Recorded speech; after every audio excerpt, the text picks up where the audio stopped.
امبارح في موقف حصل من ناصر ماهر، بقى الناصر التاني، بقى ناصر ماهر. اللي انا بحبه على فكره، انا بحب ناصر على المستوى الشخصي وعلى المستوى الفني، يعني من اللعيبه الجامدين يعني. امبارح رفض ان هو يقعد كبديل، فخرجوا باسيرو من قائمه المباراه وفي يعني توصيه بخصم 25% من مستحقاته. ده ليه؟ لانه رفض انه يقعد كبديل.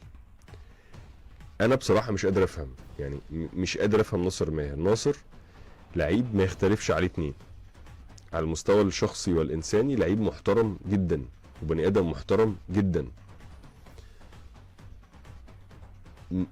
مش قادر أفهم ناصر عمل كده ليه. المفروض في التوقيت ده يا ناصر انت تبقى مش مركز في اي حاجة غير ان انت تكون في احسن شكل وفورمة ليك طول الوقت، وبتجتهد اجتهاد رهيب. لان جمهور الزمالك بعد كل الاحداث وكل الملابسات وكل اللي بيحصل في الفرقة الفترة اللي فاتت دي، وخاصة برحيل زيزو، عايز يتشعلق ويتشعبط في نجم. وانت واحمد حمدي وكتير من اللعيبة التانية اللي موجودة عندهم فرصة ذهبية ان انتوا تكونوا النجوم اللي جمهور الزمالك يتشعلق فيهم ويحبوهم ويبقوا هم نجوم الفرقة اللي شايلين الفرقة. فده متطلب ويتطلب منك ان انت تكون طول الوقت ملتزم، طول الوقت منضبط، طول الوقت بتطلع احسن نسخة فنية عندك.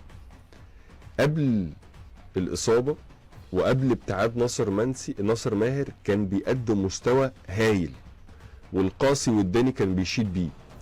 بعد الاصابة بعد الغياب رجع بالموقف اللي احنا حضراتكم فاكرينه، والطرد وغاب عن كان ساعتها لقاء كل الكلام ده، وجمهور الزمالك عدى وعادي خلاص. زعل وكان متضايق لانه كان منتظر ناصر ماهر على احر من الجمر بشوقه، يعني ليه شوقه لان الناس كانت مستنياه، لانه عارفين انه يصنع فارق، يقدر يصنع الفارق، وخاصه في اللقاءات الكبيره زي لقاء الاهلي. ولكن حصل اللي حصل وخلاص، وجمهور الزمالك عداها يعني لما اتطرد ناصر ماهر.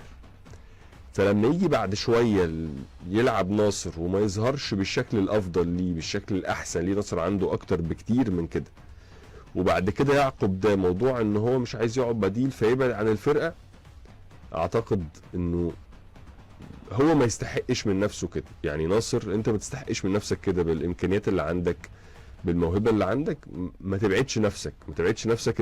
انت عندك الفرصه اللي مش بتتكرر كتير ان انت تبقى نجم فريق الزمالك، وتبقى واحد من اهم نجومه اللي يشيلوه والجمهور يلتف حواليهم ويحبوهم.